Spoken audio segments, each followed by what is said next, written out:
Today we're driving a 2023 Volkswagen GTI. This is the SE, comes in around $36,000. We have a 6-speed manual transmission, a 2-liter turbo that makes 241 horsepower. I've spent all week in this car. Today's goal is to give you guys an idea of what it's been like to drive and live with this new Mark 8 GTI. I haven't spent as much time in the GTI as I would like the last year or two, mostly been driving the Golf R. So let's hop inside, we'll start this up, and talk about what this thing has been like to live with.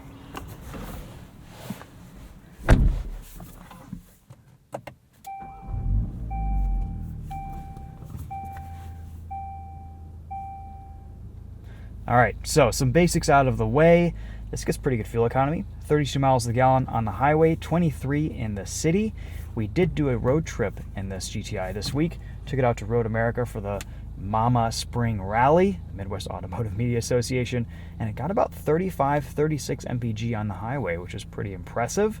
Average with a little bit of city driving, 31.1, so pretty fuel efficient, thanks to the tall gearing of the 6-speed manual.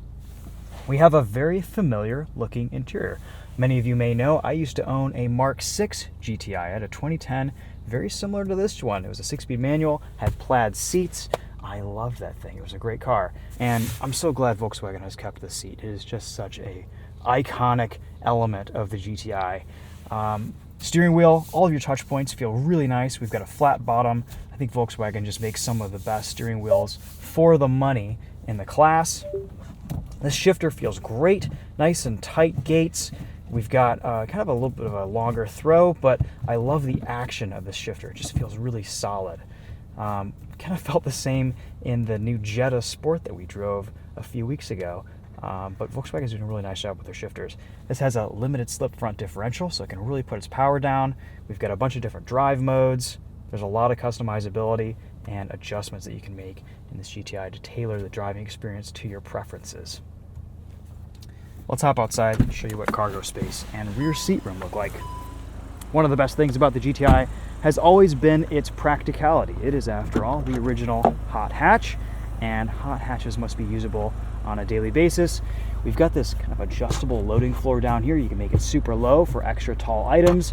You even get a compact spare tire back there, which is awesome. You can fold the seats down, throw larger items, mountain bikes back there. Earlier this week, we had 4 Dodge Viper tires in the back of this thing, and it took it in stride. It was awesome. 2 grab handles here to pull the hatchback lid down. For some reason, it looks like we're missing kind of a toolkit back here or something. People have been trying to grab on this all week when closing the hatch, but really it's just these 2 pieces right here. Nice shiny dual exhaust tips. Your reverse camera is underneath this, so that pops out, and the camera comes out when you put it in reverse. That's kind of cool. I think they added that with the Mark 7 or maybe later Mark 6 GTIs.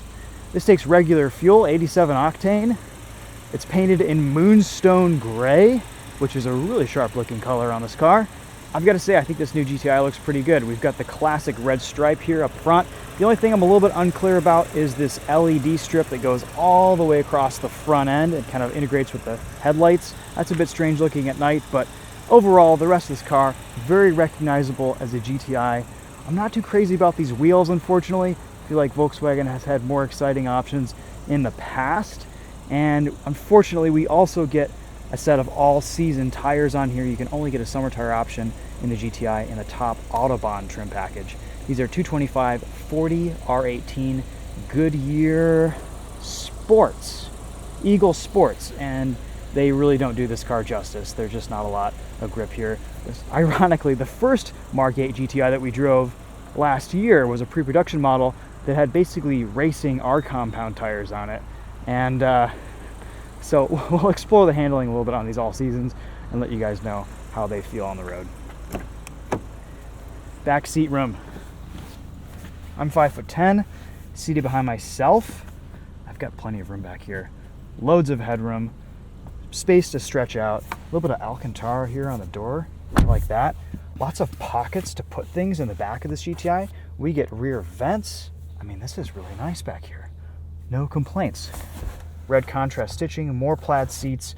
I don't feel like Volkswagen skimped out on the interior in this GTI. for the price point, this is a very nice place to be. You still get some cheaper plastics and materials in here, but all of your touch points and the important bits feel very nice.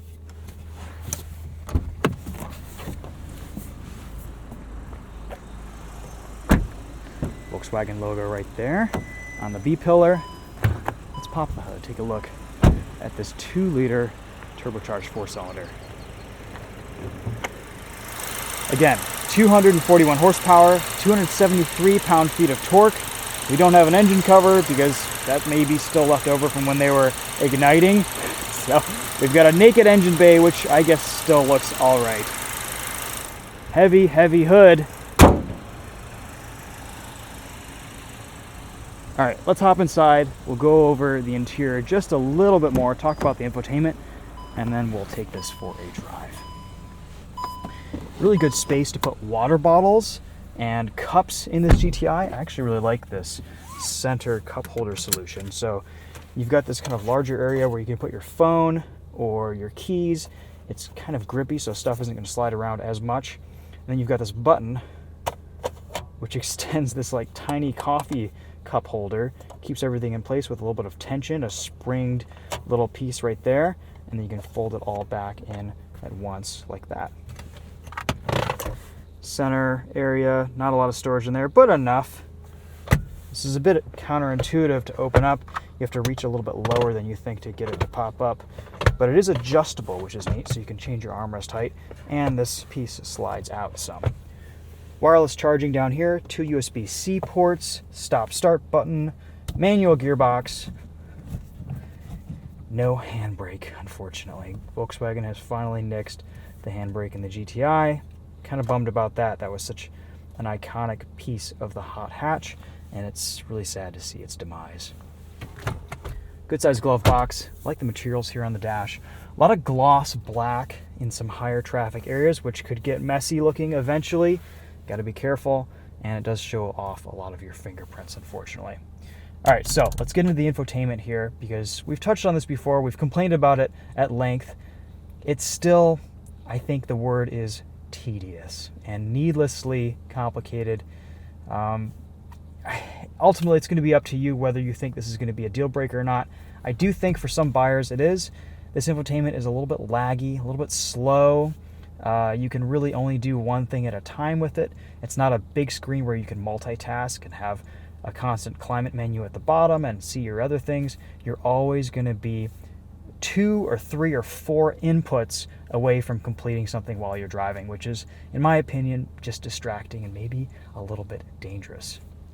CarPlay, Android Auto connects wirelessly. That's been seamless this week, which is awesome.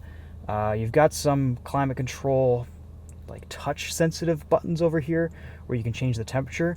It's not dual zone climate control, which is interesting. But let's see here. If we go into our climate menu, you have all of your other controls in there.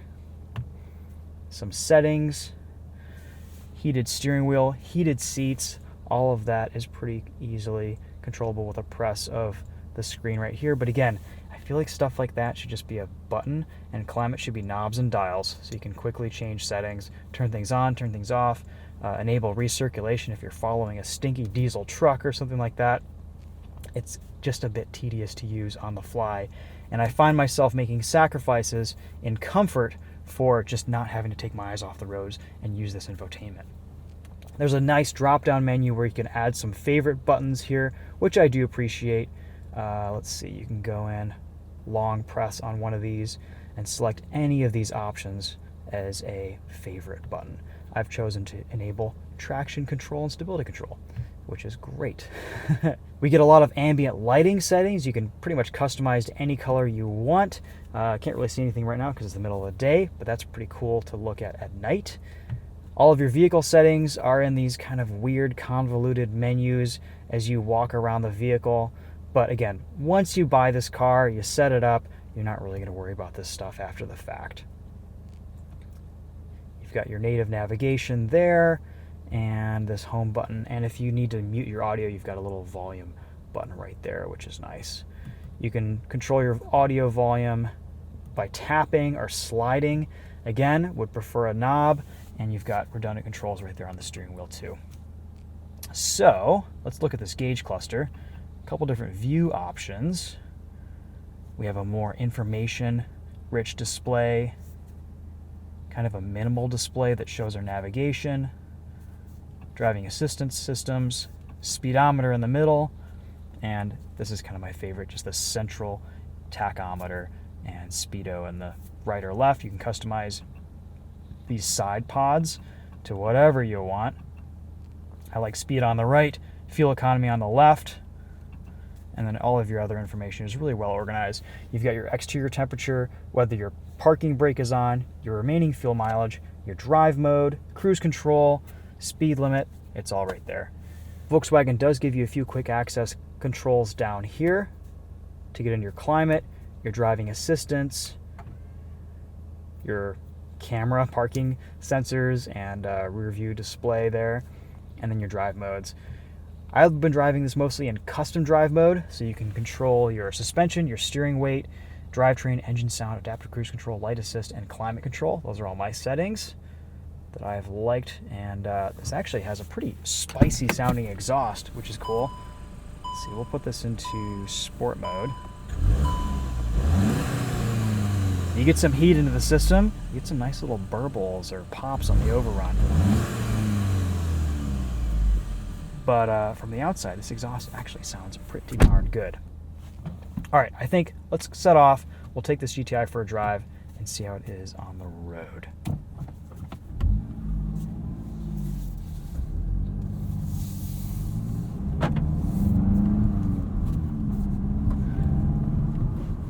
I've noticed some differences between this and the Mark 7.5 from behind the wheel. The biggest of which is there's no longer a bunch of rev hang between gears. Volkswagen has finally addressed that and fixed that, which is just awesome. Actually, let's take a right. This 6-speed manual is just a pleasure to drive. It's so fluid, it's so natural, it's fun. A lot of healthy torque down low, and you rev this thing out and it's got some serious power at high RPMs. Well, let's talk about driving position while we're sitting and waiting for traffic here. Lots of adjustability with this wheel. I feel like I am sitting a little bit higher up in this GTI than I would prefer. I'm slammed all the way down on the bottom of the seat, and I could do with a little bit more lower adjustment. You feel like you sit above this car a bit, which helps a lot with visibility, but I would like a slightly lower driving position.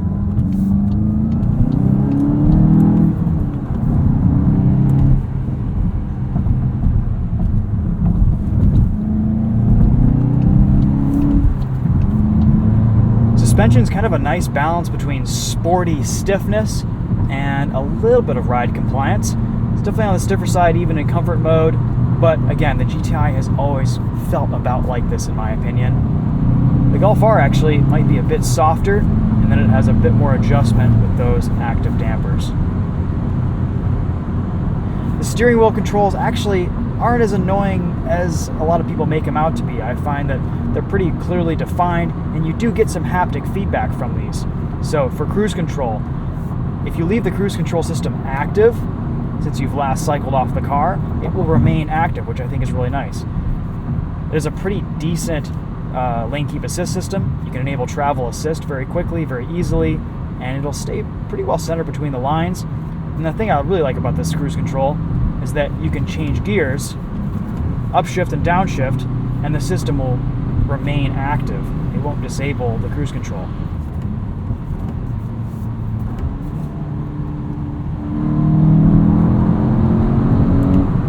Love the way this 2-liter sounds. It's just a nice throaty noise. Even though some of it is probably piped in, I really don't mind it.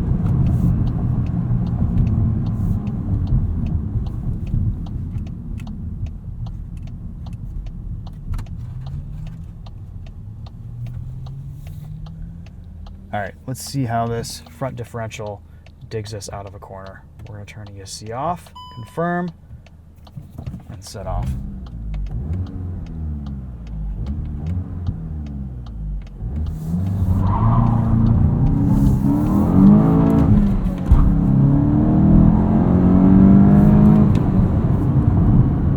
Not too shabby.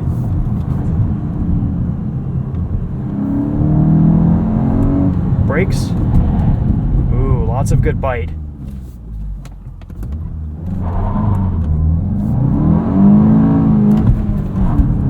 Even with all the systems off, I'm still getting some power limited on launch. So ESC off might not be fully off.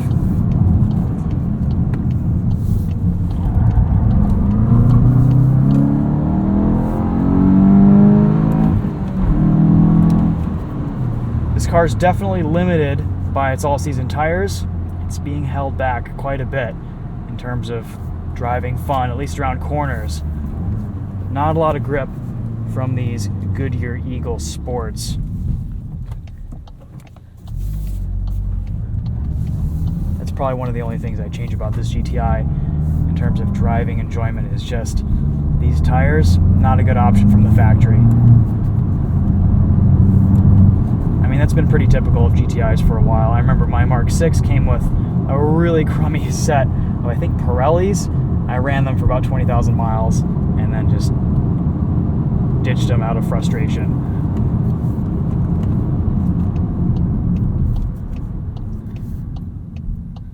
Alright, so I'm really liking the driving inputs of this car. Steering feels pretty good. It's a nice fast ratio rack. Love this shifter. It's just so much fun to row through the gears in this car. More so than the Mark 7.5, just because it lacks that rev hang. It's just a nice fluid responsive throttle, and the revs drop perfectly between gears. There's no rev matching or anything like that, so you're doing all the work with your pedals.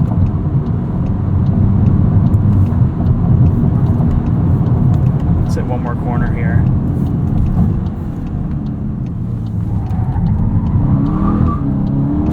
Cutting power a little bit there.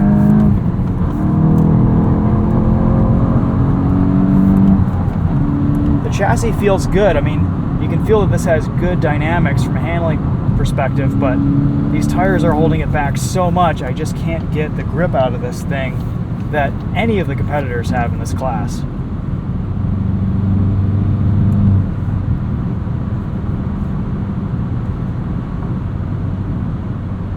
One note with our GTI SE test car is that this did not come with a Harman Kardon sound system, which it should have. Must be some type of a chip shortage. On the Monroe, I noticed there was like a $300 or $400 credit for the lack of the Harman Kardon. The bass audio in this is fine, but it would be nice to get that Harman Kardon sound system.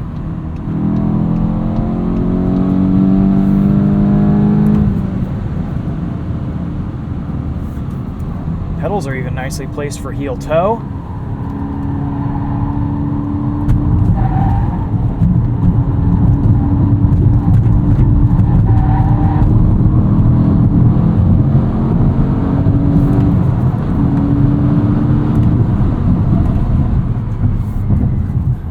Yeah, it's fun.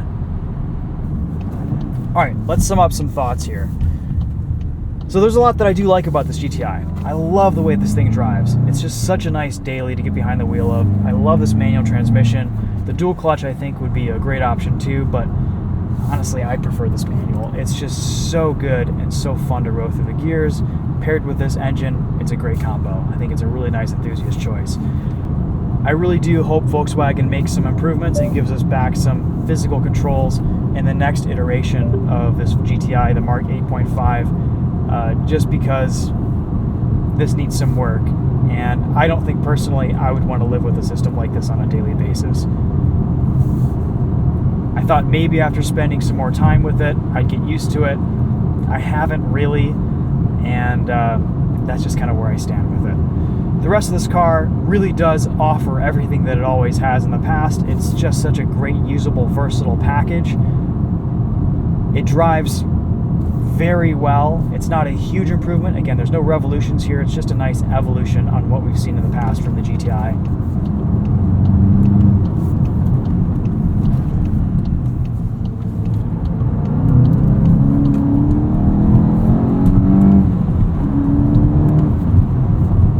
Power you get from this 2-liter turbo is fantastic. I love that we finally get a limited slip differential in this. I mean, I guess that's been out for quite a while since the Mark 7, but comparing this to my Mark 6 GTI, there's a lot of improvements with the driving experience. It's kind of a bummer you can't fully disable traction and stability control.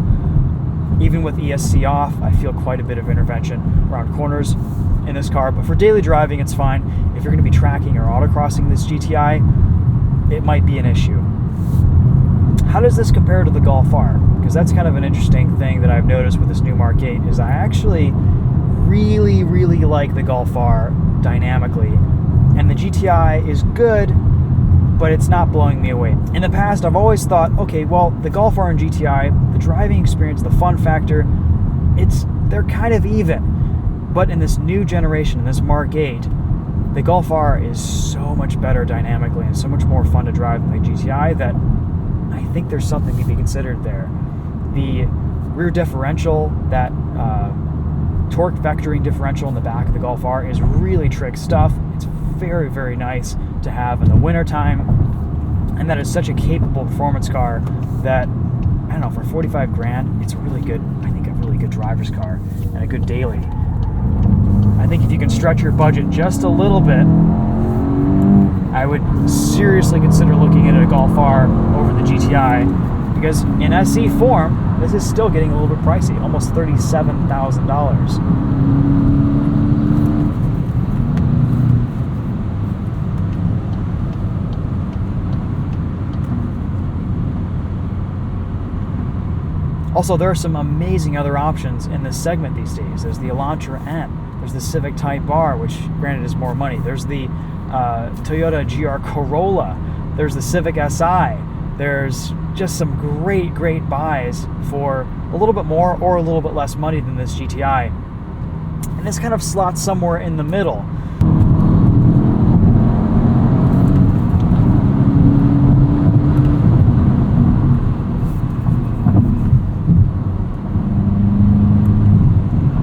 I think that's going to sum it up for me on this GTI. Let me know if you guys have any questions in the comments. A couple things I would like to see improved with this car, but overall, still one of the best all-around options on the market. It's just that now you kind of have to decide if you can live with this infotainment system or not. I would recommend go to a dealer, sit in it, use it for a little bit, see how you like it, and then use some of the other options in this class. You know, go test out the competitors. It's crazy that this stuff matters so much right now in 2023, but this is where we are. So I think that's going to wrap it up for me. Thanks so much for watching. Let me know if you guys have any questions in the comments. We'll see you in the next video. Take care.